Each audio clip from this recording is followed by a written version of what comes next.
Bismillahirrahmanirrahim. Alhamdulillahi rabbil alamin wassalatu wassalamu ala asrafil anbiya'i wal mursalin. Subhanaka la ilma lana illa ma 'allamtana innaka antas samiul 'alim. Rabbi shrah li sadri wa yassir li amri wahlul 'uqdatam min lisani yafqahu qawli.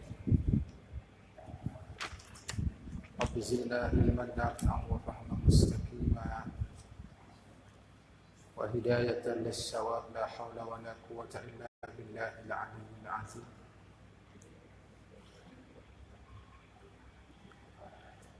Qala al-mu'allif rahimahullahu ta'ala wa nafa'ana bi'ulumihi bi'ulumina fid dharain amin. Tempat yang dimakruhkan bersolat.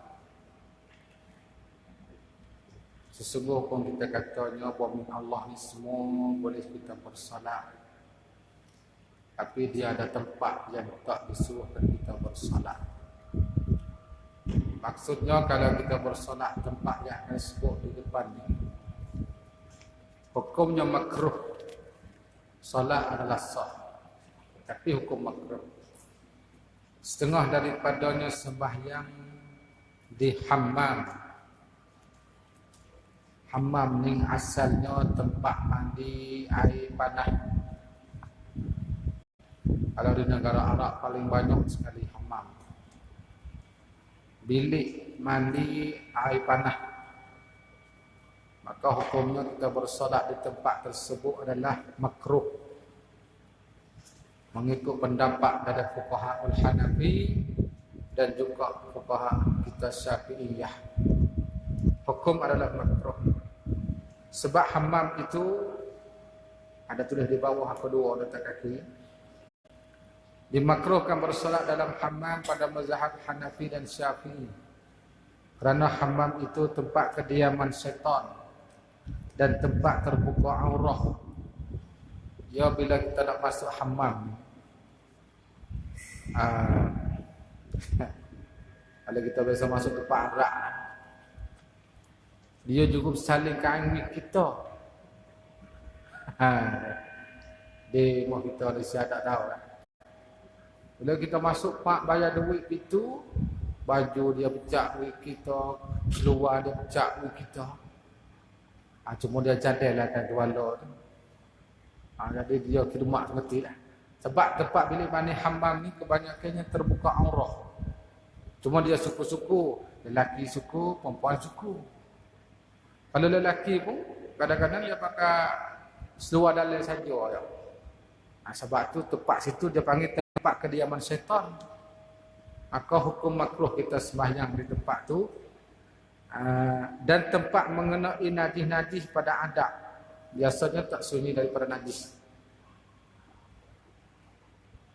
Dalil dimakruhkan bersolat pada hammam dan tempat-tempat yang disebutkan oleh Syekh Fatani seperti ternyata di bawah.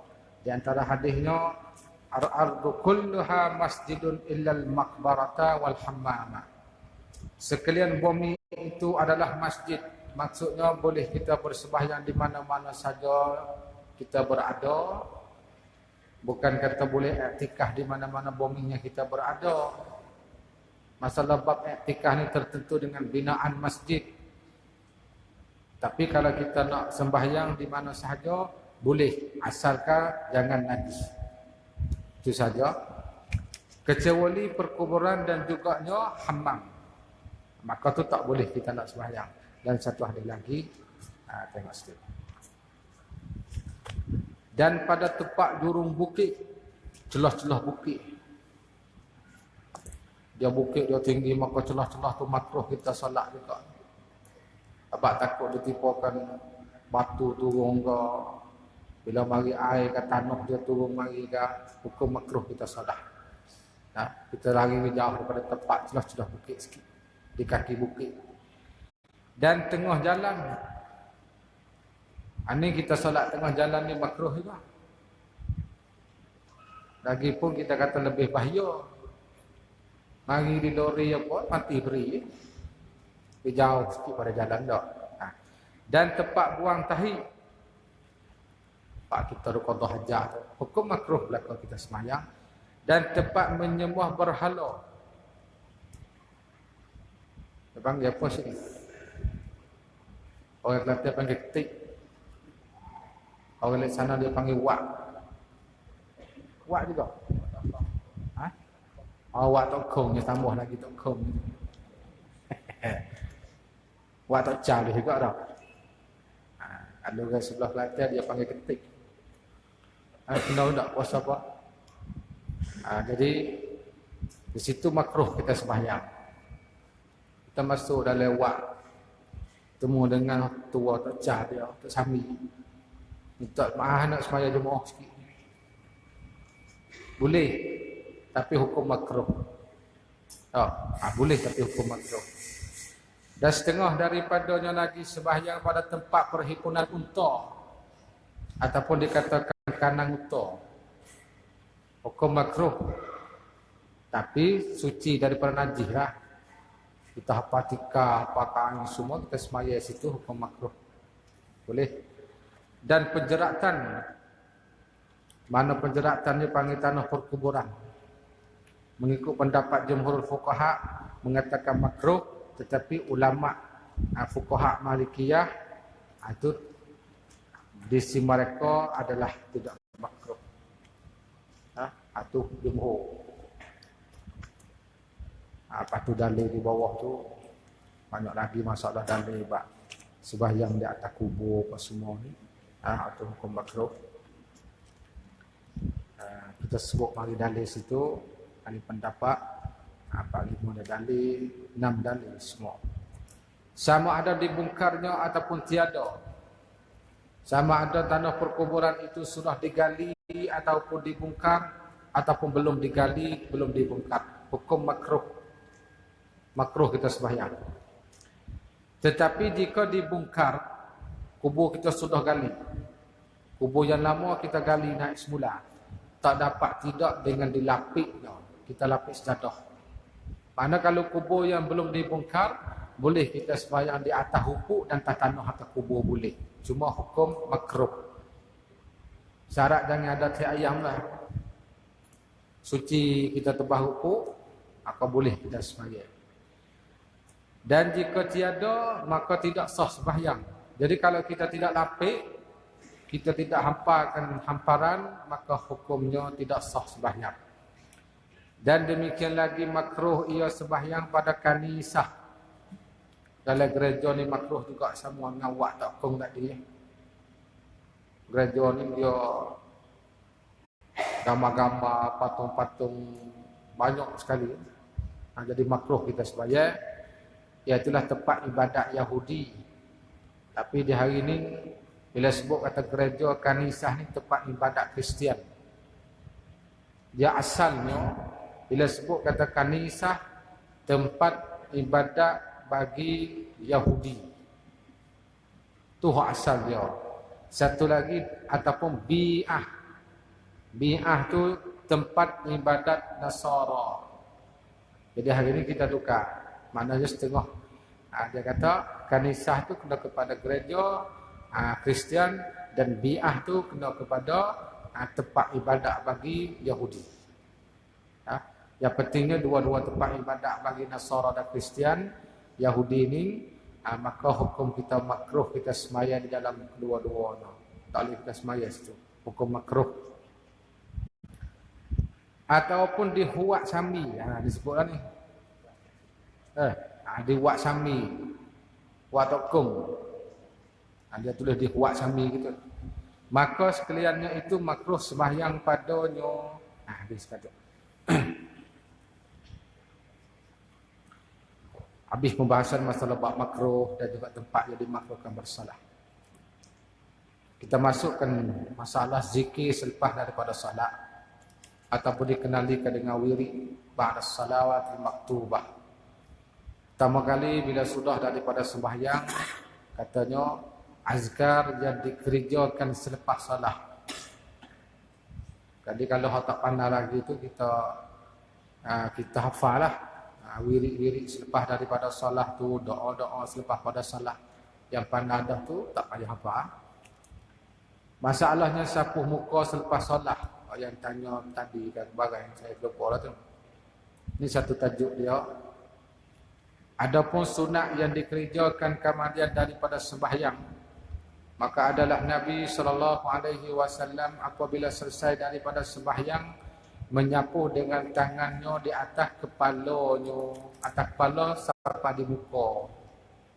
Bukan sapu gelik belakang gitu dah. Dia mulai atas kepala, turun mari hadapan. Maka hadis ni dok jadi ikhtilaf sangat masalah rumah kita buat sapu muka ni.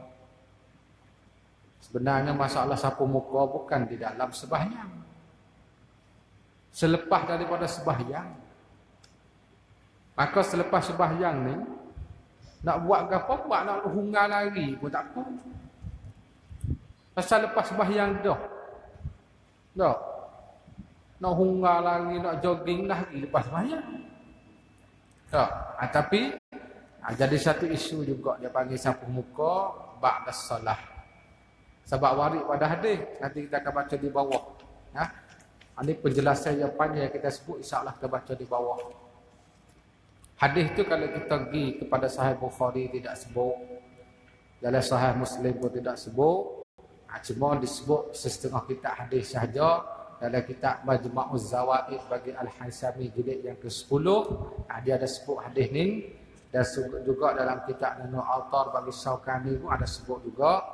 Dan pendapat fuqaha dalam kitab Bugyatul Mustarsyidin pun ada sebut. Cuma hadis ni dia tak nak pergi ke siapa tangguh hadis sahih.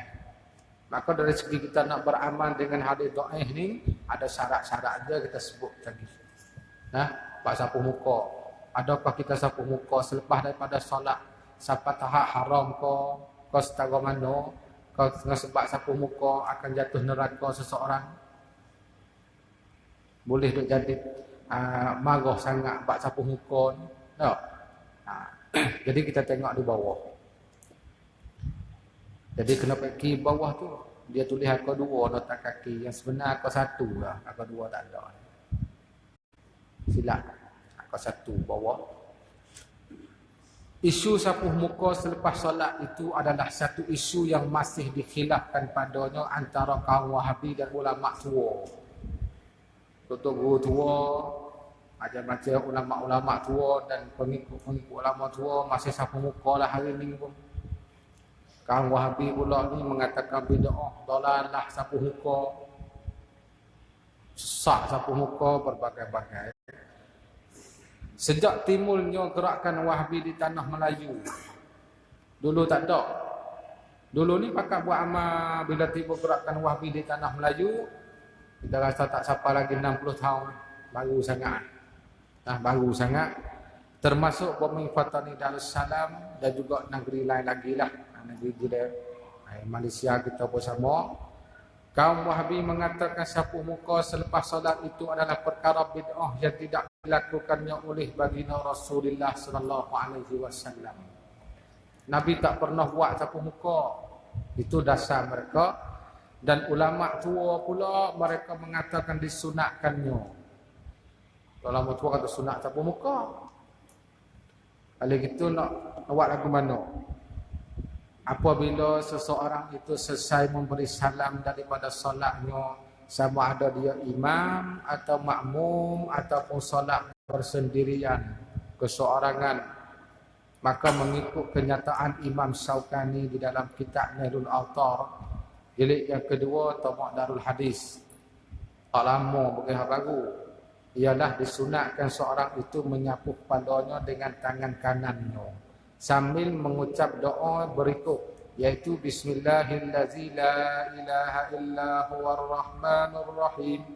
Bagi tunur kita nak mungkin ni dah tak betul bagi. Allahumma azhib anni hamma wal hazan. Ada sebutlah ternyata kita Nanu Autar. Kata Syekh Sa'id bin Muhammad Ba'ashan dalam kitabnya Bugyatul Mustarsyidin, ni ulama Hadramaut. Ulama Hadramaut kitab ni satu jilid muka surat 55. Dalam kitab tu dia sebut yusannu mashul jabhati akibas salah. Maksudnya disunatkan sapuh muka ataupun dahi mengiringi solat. Sunat kita sapu muka selepas daripada kita solat. Maka di antara dalilnya, walaupun kita kata tak sampai tahap hadis sahih dah, tapi boleh kita beramal. Dalilnya adalah berdasarkan kepada suatu hadis yang telah diriwayatkan oleh Imam At-Tabarani yang berbunyi an Anas bin Malik anna an-nabiy sallallahu alaihi wasallam kana idza shalla wa faragha min salatihi masaha bi yaminihi ala ra'sihi wa qala bismillahillazi la ilaha illa huwar rahmanur rahim Allahumma azhib 'anni al-hamma wal hazan wa fi riwayatin masaha jabhatahu bi yadihi al-yumna wa qala fiha Allahumma azhib 'anil hamma wal hazan. Maksudnya daripada Anas bin Malik, katanya sesungguhnya Rasulullah apabila bersolat dan selesai daripada mengerjakannya, beliau menyapukan dengan tangan kanannya ke atas kepala sambil berkata bismillahi hingga akhir. Baca tu. Dan satu riwayat yang lain, beliau menyapukan dahinya dengan tangan kanan sambil berkata Allahumma azhib 'anil hamma wal hazan. Hadis riwayat Al-Bazzar nombor hadis dan Ibnu Sunni dalam Amalul Yaum wal Lailah. Al-Hafiz Nuruddin Ali bin Abi Bakar Al-Haythami di dalam kitab, kitab tu lebih mim satu, Majma'iz Zawaid. Kitab Majma'iz Zawaid ini 10 jilid matan hadis. Jilid yang ke-10 145 muka surat telah mengulaskan hadis dengan katanya hadis ini rawahu Tabarani. Jadi jilid yang ke-10 ni kalau dibuka Darul Fikri, tabak dia dah. Darul Fikri kalau buka tabak lain tu wallah tak tahu muka surat mana. Dia kata dalam kitab tu rawahu Tabarani fil Awsati wal Bazzar binahwihi bi asanida wa fihi Zaidun al-Ammi wa qad wasaqahu ghairu wahidin wa dha'afahu al-jumhur wa baqiyatu rijali ahadi isnadai at-Tabarani siqatun wa fi ba'dihim khilafun. Itu dia bahas sanad hadis.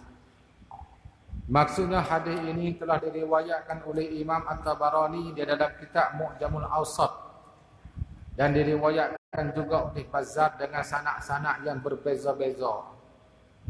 Terdapat di dalam sanad hadis ini seorang perawi bernama Zaid bin Al-Hawari yang lebih masyhur dengan gelarannya Zaid Al-Ammi. Satu perawi ni masa ada khilaf ni. Maka Zaid Al-Ammi ni ada sebilangan ahli hadis yang menghukumkannya siqah. Ulama hadis kata Zaid Al-Ammi ni siqah, tetapi jumhur ahli hadis menghukumkannya dhaif. Ya kita dah bahas bab sahih hasan dhaif ni bukan kita bahas di masalah matnul hadis, kita bahas di rawi hadis. Kalau rawi ni semua tu kuat belaka 100%, maka hadis tu akan sampai darjah hadis sahih. Kalau perawi tu kurang sikit 1%, hadis hasan. Kalau dhaif lagi, hadis dhaif. Maka tentang hadis ni ada satu perawi yang bernama Zaid Al-Ammi mengikut pandangan jumhur, dia menghukumkan perawi itu dhaif, mana orang yang kurang siqah. Selain daripada Zaid, semua perawi di dalam salah satu sanad riwayat Imam Tabarani adalah siqah. Jadi dia seorang. Sementara sebahagian perawi di dalam sanad-sanad lainnya berlaku perselisihan pendapat di kalangan ahli hadis mengenai status mereka. Berdasarkan kepada kata Al-Hafidh Haythami tadi, kata rawahu Tabarani, hadis ini kedudukannya masih menjadi perselisihan di kalangan ahli hadis. Masih jadi kelihing dan adang dah khilaf lagi lah. Berhubung dengan statusnya. Bagi ahli hadis yang menghukumkan Zaid Al-Ammi sebagai siqah akan menghukumkan hadis ini sahih ataupun hasan. Sebab yang lain semua tu sahih dah. Semua perawi lain daripada Al-Ammi siqah belaka kecuali Al-Ammi. Kalau mengikut pendapat ulama yang mensiqahkan Zaid al-Ammi, maka hadis itu akan naik martabat sahih ataupun martabat hasan. Dia tinggi lagi situ. Kerana semua perawi lainnya mengikut kenyataan pada Al-Hafiz Haisami adalah siqah. Sementara ahli hadis yang menghukumkan Zaid al-Ammi sebagai dhaif akan menghukumkan hadis itu dhaif. Jadi kita terpulanglah kepada sanad tadi. Kalau kita andaikan hadis ini tidak sahih dan tidak hasan, kalau kita kata dah hadis ini bukan sahih, hadis ini bukan hasan, maka kalaupun dhaif sudah pasti ianya tidak terlalu dhaif. Bukan kata dhaif sangat, tak juga. Kerana ahli hadis masih berselisih pendapat mengenai peribadi bagi Zaid al-Ammi tadi. Berkilah situ dah. Sebab semua yang lain tu siqatun. Zaid al-Ammi dia sekilah antara ulama-ulama hadis. Kesimpulannya, hadis ini masih boleh diamalkan di dalam ibadat sunat yang berkaitan dengan kelebihan. Boleh kita beramal, tak ada masalah. Segi bab fadail dan fadilah. Ataupun dikenali sebagai fadail a'man. Oleh kerana itulah boleh jadi Imam Syaukani telah memasukkan hadis ini dalam kitabnya dengan autor tadi. Sebab jadi dia jadi apa dia panggil, dia selisih di kalangan pendapat tadi. Maknanya kita nak hukum kata tak boleh bid'ah terus kata sapu muka, itu nanti dulu. Kau dulu tu. Kita suruh cari tengok ada tak hadis yang melarangkan sapu muka. La tamsah wajhaka ba'da salah, ada ke tak ada? Hadis yang Nabi larang sapu muka selepas pada salat. Tak ada jumpa pun. Tak. Hadis yang Nabi sapu ada juga walaupun dhaif. Maka boleh kita beramal dengan hadis. Imam As-Suyuti menyebutkan dalam kitab Tuhfatul Abrar mengenai beramal dengan hadis dhaif. Ini pendapat Imam Suyuti. Kita tinggal harap lah. Kita ringkaskan masa sikit. Kita ambil terjemah bawah dulu. Maksudnya para ulama hadis dan ulama fiqh dan lainnya berpendapat harus lagi sunat beramal dengan hadis dhaif di dalam perkara ibadat yang berkaitan dengan kelebihan-kelebihan. Boleh kita buat fadail nak beramal dengan hadis dhaif, tidak ada masalah pun, boleh nak beramal.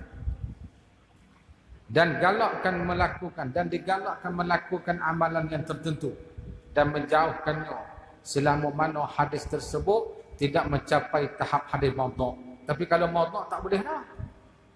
Kalau selama hadis dhaif kita nak beramal tak ada masalah.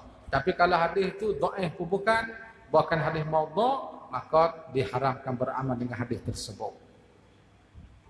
Hadis sapu muka tadi tak ada ulama yang mengatakan maudhu' pun. Kalau ada pun dhaif ya. Dalam bab fadail boleh kita beramal.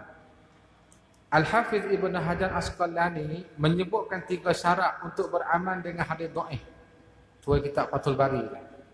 Iaitulah 1, hadis tidak terlalu dhaif. Setakat dhaif tak ada masalah. Oleh itu tidak boleh beramal dengan hadis dhaif yang diriwayatkan oleh hanya seorang perawi yang dikenali sebagai seorang pembohong. Kalau perawi hadis diriwayatkan dituduhkan dengan kazzab, tak boleh. Ataupun dituduhkan sebagai pembohong. Maksudnya pada hakikatnya dia bukan seorang pembohong, tetapi telah dituduh sebagai seorang pembohong. Dia sebenarnya bukan pembohong, tapi dituduh boleh mengatakan dia sana itu orang pembohong. Begitu juga dengan seorang perawi yang sangat teruk berlaku kesalahan dari segi hafalannya, kurang ingat mana. Segi hafalan kurang ingat. Asy-Syaikh Al-Alai telah menilikkan bahawa syarat ini telah disepakati oleh semua ulama hadis. Syarat pertama ni. Yang kedua,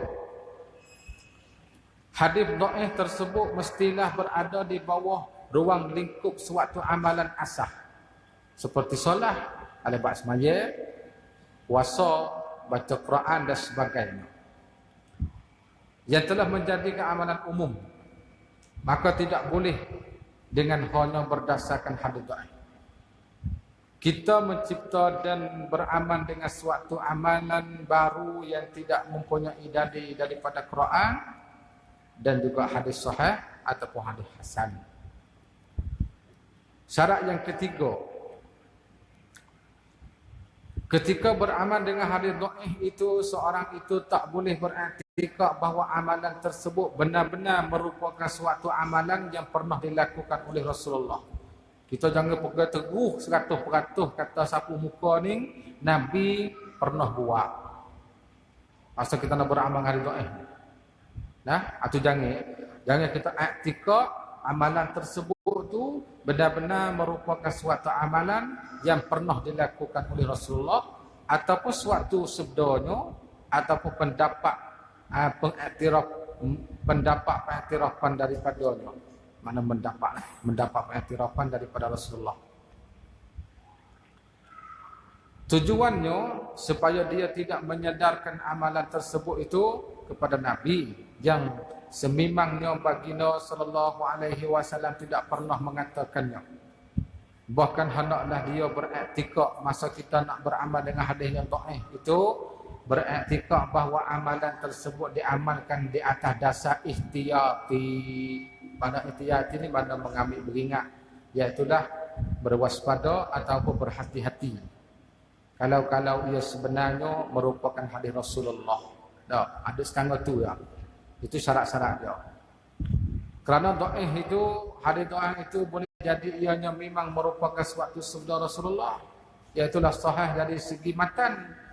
Cumanya ianya dihukumkan dhaif kerana sanadnya sahaja. Sebab kadang-kadang matan tu sahih, cuma hukum dhaif sebab sanad. Disebabkan perawinya tidak mencukupi syarat-syarat sahih yang digariskan oleh pakar ulama-ulama hadis. Jadi kita buat kesimpulan sininya masalah bab sapuh muka ni. Jadi kalau kita sapuh pun dia tak sampai tahap haram. Lagipun kita katanya yang waris dengan hadis yang sahih, yang Nabi kita sapuh muka kemudian daripada membacakan doa, itu waris dengan hadis yang sahih. Bila kita baca doa sapuh muka, ada sebut lagi kita sebut salam. Baca doa sapuh muka itu waris dengan hadis yang sahih. Jadi sapuh muka selepas pada solat ni tidak waris dengan hadis yang sahih, bukan dengan hadis yang dhaif, maka segi bab fadail boleh kita beramal. Boleh, boleh kita beramal. Lagipun kita katanya sapuh muka ni bukan di dalam solat, di luar solat. Lepas kita solat dah. Lagipun lepas pada kita sapuh, lepas pada kita beri salam tu kita baca doa kan, Allahumma azib anil hamma wal hazan. Itu doa.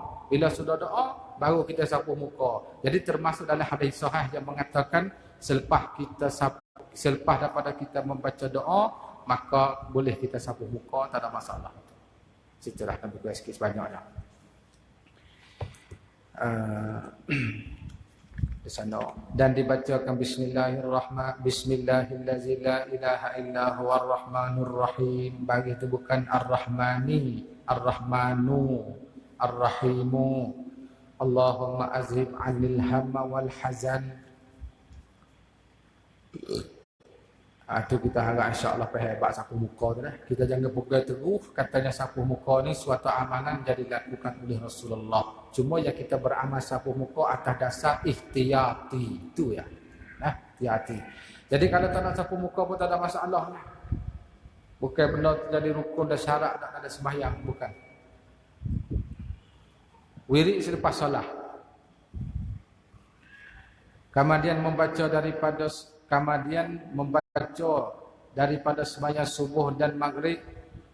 Ini bila kita sembahyang subuh dan maghrib, la ilaha illallah wahdahu la syarika lah, lahul mulku wa lahul hamdu yuhyi wa yumitu wa huwa ala kulli syai'in qadir. 10 kali.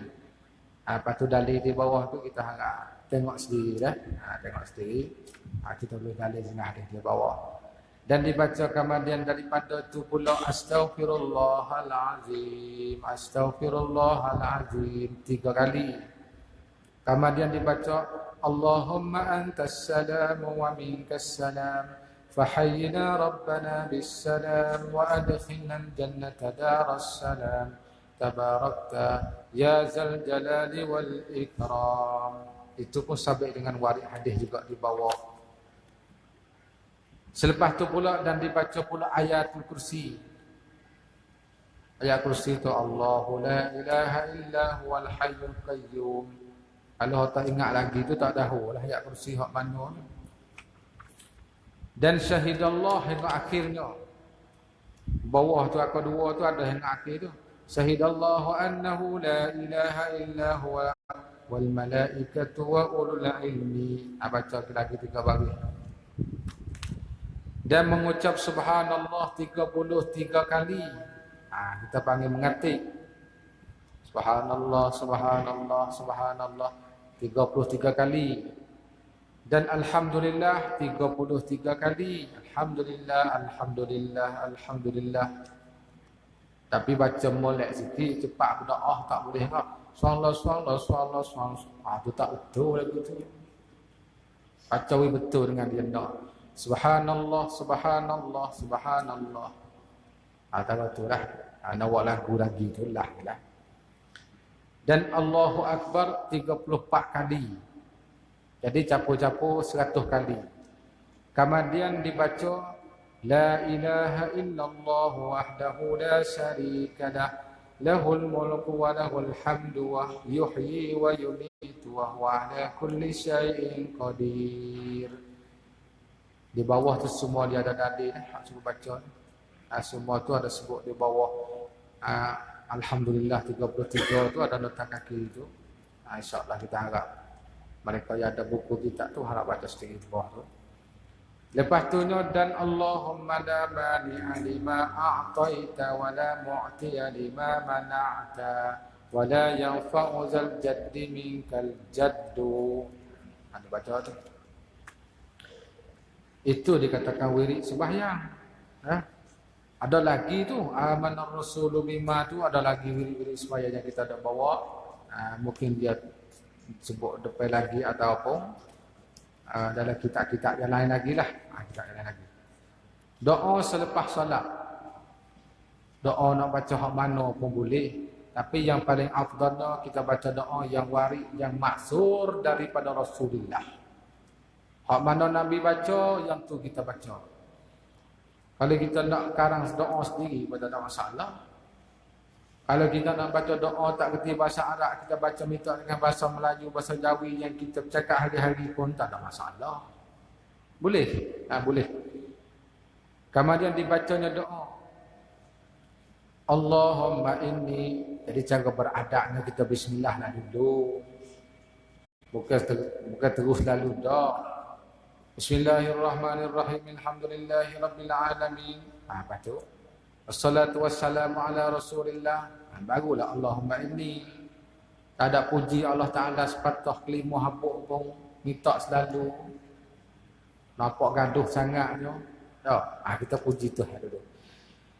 As'aluka mujibati rahmatika wa azaima maghfiratika wal ghanimata min kulli birrin wassalamata min kulli ismin wal fawza bil jannah والنجاة من النار اللهم اغفر لنا وارحمنا وارض عنا وتقبل منا وادخلنا الجنة ونجنا من النار وأصلح لنا شأننا كله اللهم إني أسألك الثبات في الأمر والعزيمة والرشد وأسألك شكر نعمتك وحسن عبادتك ولسانا صادقا وقلبا سليما وأعوذ بك من شر ما تعلم وأستغفرك مما نعلم إنك أنت علام الغيوب وصلى الله على سيدنا محمد وعلى آله وصحبه وسلم سبحان ربك رب العزة عما يصفون وسلام على المرسلين والحمد لله رب العالمين. Abdah terdoa patu. Boleh ada doa mana yang kita nak baca pun. Di bawah tu kita ada taklid doa baca. Hak Nabi baca pun sebut di bawah. Kaman ni baca muawwazataini. Dua kul lah. Qul a'udzu birabbil falaq, qul a'udzu birabbin nas. Itu dikatakan mu'awwazatain. Dan dibaca kemudian daripada sembahyang subuh dan maghrib. Raditu billahi rabba wa bil islami dina wa bi Muhammadin nabiyya. 3 kali. Itu pun warid dengan hadis juga sebut di bawah. Ada sebut di bawah. Dan dibaca Allahumma ajirna minan nar. Ini subuh dengan maghrib ni 3 kali. Dan Allahumma inni as'alukal jannah 3 kali. Dan a'udzu bi kalimatillahi tammati min syarri ma khalaq 3 kali. Ada sebut dalil di bawah lah, dalil yang kita wirid. Pendek kata masalah kita ada wirid selepas pada sembahyang tu kebanyakannya dalil ada berlaku. Cuma malah tu ya. Kalau malah duk cara malah, jangan kata mereka hendak wirid tu melakukan suatu bid'ah sudahlah. Pasal dalil dia ada. Dan bismillahillazi la yadurru ma'asmihi syai'un fil ardi wala fis sama' wa huwas sami'ul alim 3 kali. Lepas tu pula Allahumma anta rabbi la ilaha illa anta khalaqtani wa ana 'abduka wa ana 'ala ahdika wa wa'dika mastata'tu a'udzu bika min syarri ma sana'tu abu'u laka bi ni'matika 'alayya wa abu'u laka bi dhanbi faghfir li fa innahu la yaghfiru dzunuba illa anta. Belum dihafal, hafallah wirid-wirid. Yang sudah hafal, alhamdulillah. Dan demikian lagi saya kira diamalkan beberapa aurat ini. Nak moleknya secomelnya pakak-pakak bawa amal lah wirid-wirid ni kata Syedau. Kerana faedahnya amat besar dan mewajibkan yang mengamal itu husnul khatimah. Maknanya mati seorang dalam beriman dengan Allah. Mati di dalam iman tu husnul khatimah. Nas'alullaha husnaha. Kita minta dengan Allah Ta'ala semua buat kita ni husnul khatimah. InsyaAllah Ta'ala. Iaitu dibaca pada pagi kemudian daripada sembahyang subuh dan maghrib. Ni. Jadi kalau kita nak amalan supaya mati dalam beriman, ni amalan dia. Salah satunya. Subhanad daimil qaimi. Subhanal qaimid daimi. Subhanal hayyil qayyum. Subhanallahil azimi wa bihamdih. Subhanal malikil quddus. Subhana rabbil malaikati warruh. Jadi kalau kita duduk tangidah tu sama tak nak tidur waktu malam tu buka baca 2-3 kali tak apa dah. Esok baca pula lama-lama dia ingat. Dah nak tulis tu kita ada dah buka baca. Bila lepas pada daurah kita ni insya-Allah baca. Dia ingat. Kalau hafal betul-betul molek lagi. 3 kali. Demikian lagi Allahumma inni a'udzubika minal makri wal istidraj 3 kali juga. Demikian lagi istighfar al-arif al-amjad as-sayyid as-syarif Abdullah bin al-Alawi al-Haddad. Biasanya ini keturunan daripada sebelah tarikh lah Hadramaut. Sayyid Abdullah bin Alawi al-Haddad. Dia ni mungkin orang sezaman dengan Syekh Daud ataupun sebelum lagi. Tabak Syekh Daud dia nakal ambil perkataan perkataan dia ni. Alaihi manullah tawali al-amdad. Itu doa dia ni. Setengah daripada mewajibkan husnul khatimah tatkala hendak mati. Ini satu lagi. Asal ni dah satu. Ini pula satu doa untuk supaya mati dalam iman. Dibaca ba'dal maghribi. Lepas maghrib dah ba'dal maghribi ni 4 kali. Astaghfirullahal azim allazi la ilaha illa huwar rahmanur rahim. Bagi tu nu begini lah nu. An-nur rahimu al-hayyul qayyum allazi la yamutu wa atubu ilaih rabbighfirli. Anda baca al-hayyu pun tak ada masalah. Al-Hayya pun boleh. Situ. Dan demikian lagi barang yang dinakan daripada Ariful Al-Bakri. Berkata ia, barang siapa membaca akan salawat ini di dalam umurnya sekali dalam umur hidup kita.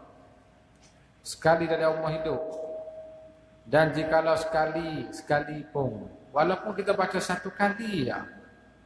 Baca selalu dah tadi tu. Baca kohoh-kohoh selalu. Tak apa. Dipeliharakan dia daripada api neraka. Dan wajib baginya husnul khatimah. Iaitulah doa. Allahumma salli ala Muhammadin al-fatihi lima ughliqa wal khatimi lima sabaqa wal nasiril haqqa wal hadi ila siratikal mustaqim. Sallallahu alaihi wa ala alihi wa sahbihi haqqa qadri wa miqdarihi al-azim. Kalau boleh baca 5 waktu comel sekali. Dalam umur hidup sekali pun tak apa. Tak ada pun sehari sekali. Tulis kepek di pintu nak tubik bilik. Tidur. Bangun tidur baca. Tulis besar sikit. Takut.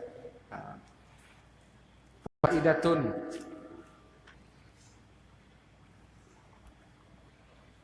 Setengah daripada perkara yang sudah mujarrab. Yang dimaksud dengan mujarrab ni yang sudah ditera dan sudah diteh, sudah diuji, sudah dicuba, jadi semuti.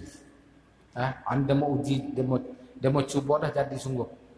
Barang yang disebut oleh Sayyidi Muhammad Ghausillah dalam kitabnya yang bernama Jauhar, bahwasanya barang siapa membaca pada hari Ashura 70 kali. Ini setahun ni. Setahun 70 kali. Abang dia kena baca hari Ashura, hari yang ke-10 bulan Muharram. Bulan lain tak boleh.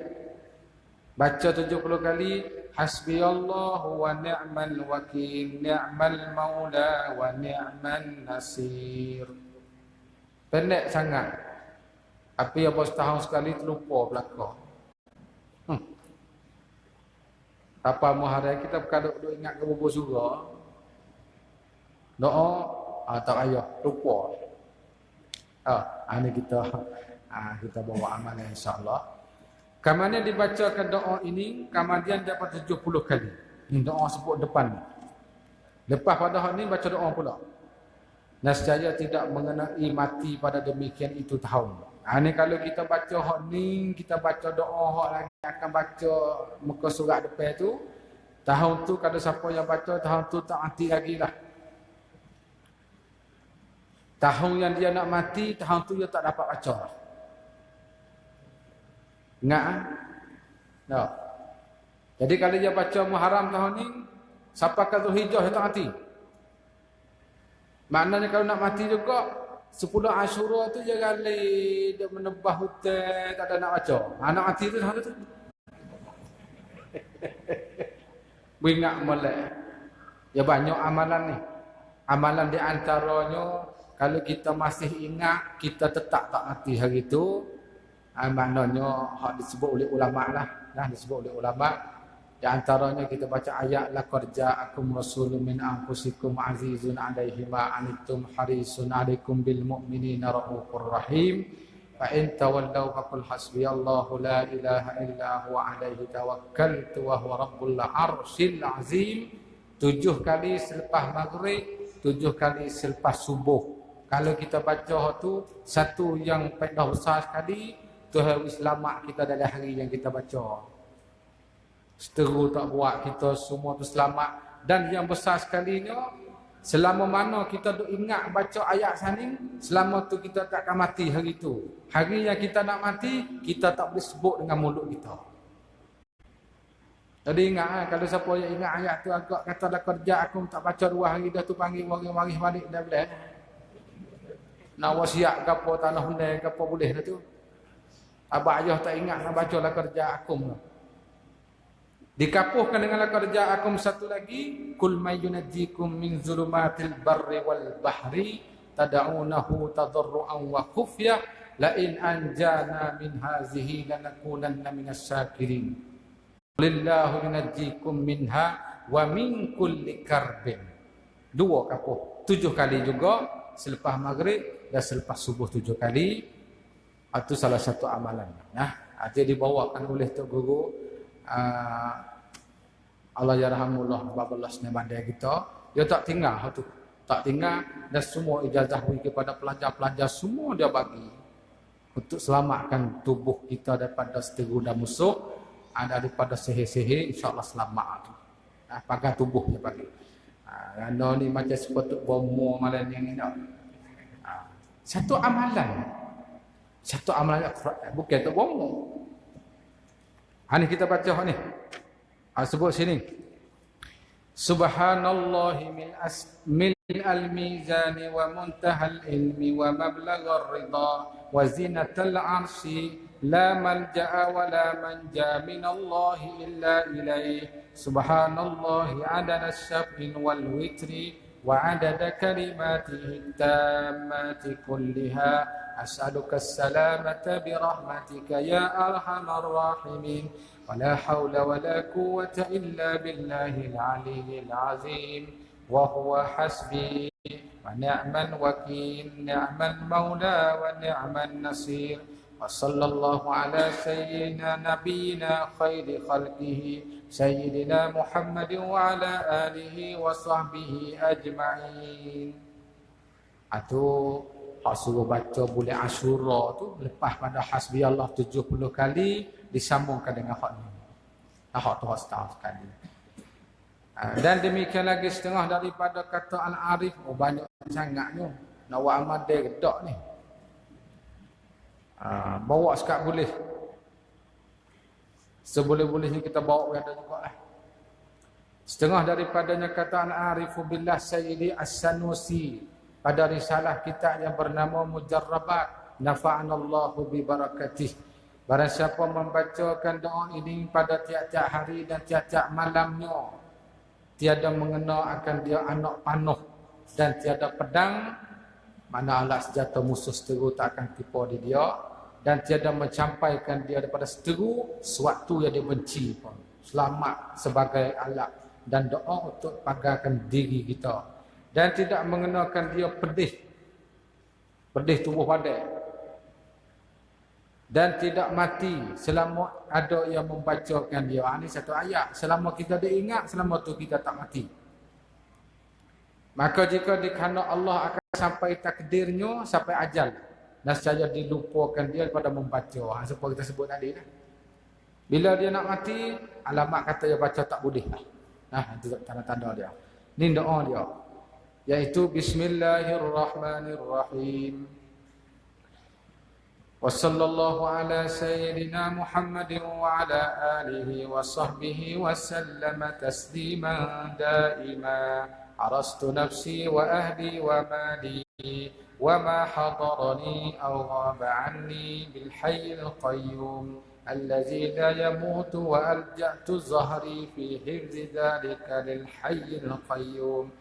وأصبحت وأمسيت في ديوان الله الذي لا يرام ولا يضام ولا يستباه وفي ذمته وفيه وضمانه الذي لا يغفر ضمان عبده واستمسكت بالعروة الوثقى ربي ورب كل شيء ورب السماوات والأرض لا إله إلا هو فاتخذه وكيلا على الله واعتصمت بالله وفوضت أمري إلى الله نعم القادر الله فالله خير حافظا وهو أرحم الراحمين إن ولي الله الذي نزل الكتاب وهو يتولى الصالحين وصلى الله على سيدنا محمد وعلى آله وصحبه وسلم تسليما عدد خلقه ورضاء نفسه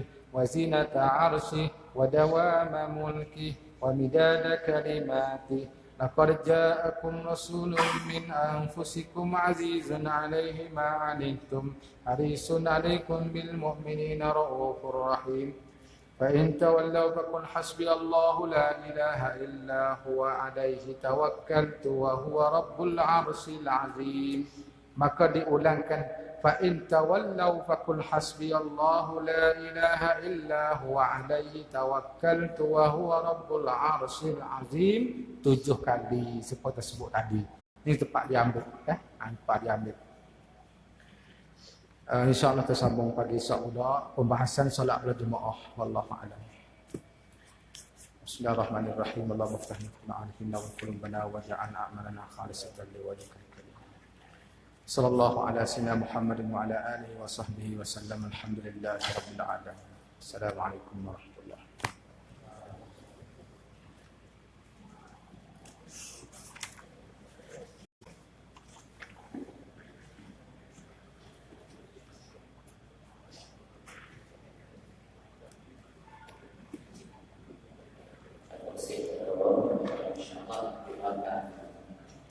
Sudah pada suami beliau untuk siri besok pada jam 8 pagi insyaallah. Dan kemudian siri ini ditambah dengan apapun musuhnya di masjid dan juga pada sampul ini itu dan juga doa ada aman bagi dana apapun ini tadi pada saat biasa dan kita juga ada bukan semuanya di region Aspanis dan sebagainya insyaallah itu kalau saya kebetulan bagi orang komuniti masyarakat kampung bersama dengan DJ di bidang untuk dan sebagainya peperangan pasti ada yang selalu pada masa sebelum setengah pagi 3 dasar memang insyaallah sama-sama mengambil kita sama-sama kita banyak sekitar pada malam dan bagaimana